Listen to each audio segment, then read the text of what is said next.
Welcome back to The Early Show. I'm Harry Smith along with Maggie Rodriguez, and the story this morning from Haiti does not get any better. No, we have, for those of you just joining us, we have been taking you there all morning. We have a huge team that we've managed to get on the ground in not an easy way, but we do have Katie Couric there.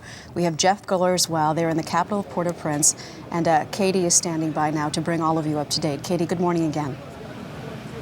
Hey Maggie, good morning to you. You know, after we last spoke, I just walked around this general vicinity, and there's a massive sort of makeshift homeless shelter that people have been building. They have kids living in buses, families living under tarps, because tens of thousands of people have been left homeless as a result of this earthquake.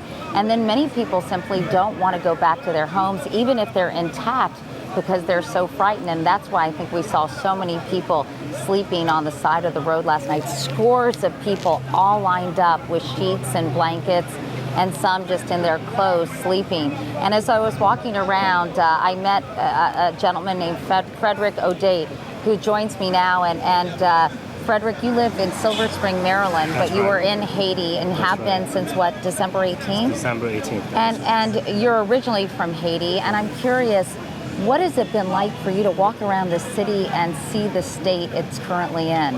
It is total devastating. It's really devastating to see the magnitude of houses that are destroyed and people that are walking around, and the houses are not saved.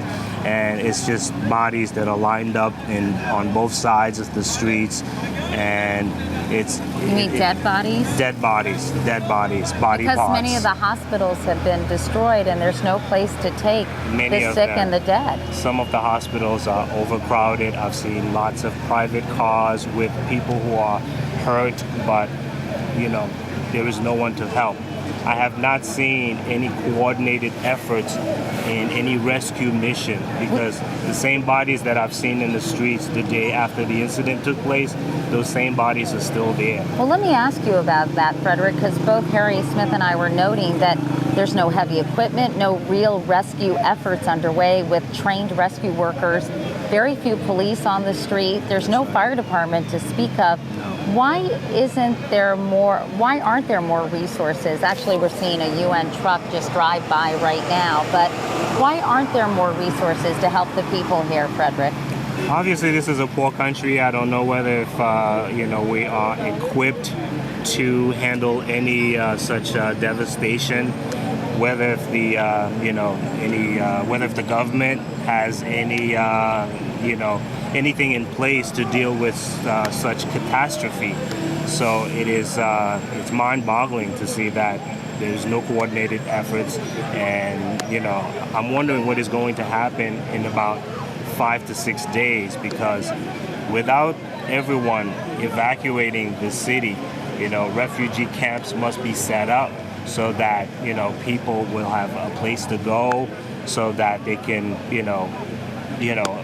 be taken care of. Right. Because right now, no one, literally I can say the whole population is homeless.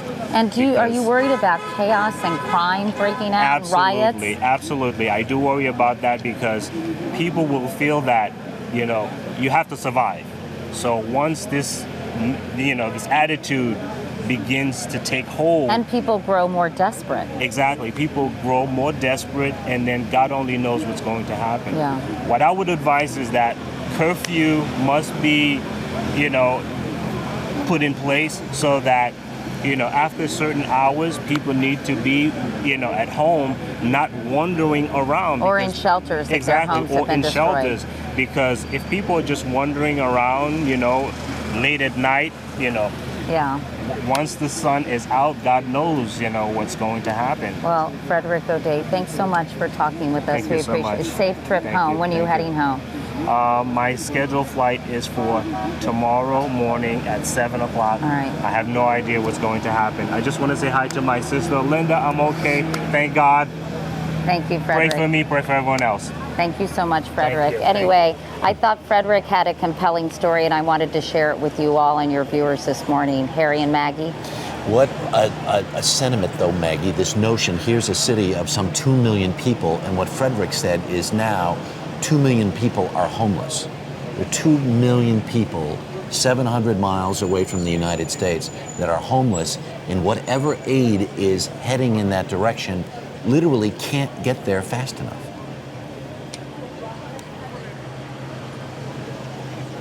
Katie, Jeff is there with you too, I believe. I think Oh, sorry, Harry. Yeah, that's yes, okay. I'm sorry. Yes, Jeff Floor is actually standing by. And again, excuse the roughness of our broadcasting from Haiti, but as you can imagine, Harry and Maggie, it's very, very challenging technically to broadcast from